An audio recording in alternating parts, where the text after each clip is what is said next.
నువ్వు కొట్టుడు కాదు, నువ్వు నిలవాడు, సరిగ్గా నిలవాడు, కట్టలేకుండా నిలవాడు అంటుండు. ఒక 71 ఏళ్ల పెద్ద మనిషిని పట్టుకొని సంస్కారం లేని ముఖ్యమంత్రి గారు ఏమంటున్నాడు? కట్టబట్టుకొని నిలవాడు అంటుండు. నీకు సంస్కారం లేకపోవచ్చు. అంటారా గారి కొడుకు సన్నాసి కొడుకు ఈ మెడలు వంచులుగా ఇరుస్తాం, ఈ మెడలు వంచులుగా ఇరుస్తాం. 6 ముక్కలు అయితే నాకు అనుకుంటున్నాను. 4 వెళ్ళి చీరేస్తాం జాగ్రత్త. ఇంత గాడి కొడుకు వాడు సిగ్గుపడాలి. ఇంత గాడి కొడుకే అంటున్నాను, ఇంత గాడి కొడుకే అంటున్నాను, ఇంత గాడి కొడుకే అంటున్నాను. ఏం పీకెత్తందుకు పోతాను?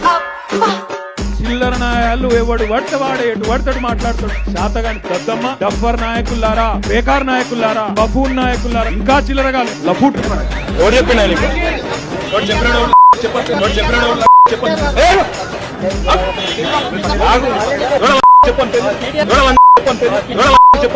ఇలా ఈ చేతగాని దద్దమ్మ ప్రభుత్వం చాలా మంది దుర్మార్గులు, దరిద్రులు, పుట్టచోరుగాలు, పనికి మాలిన సిగ్గుందా మీకు? ఇజ్జతమానం ఉందా? సంస్కారం అడ్డం వస్తుంది చదువుకున్న వాళ్ళం కాబట్టి, సంస్కారం అడ్డం వస్తుంది చదువుకున్న వాళ్ళం.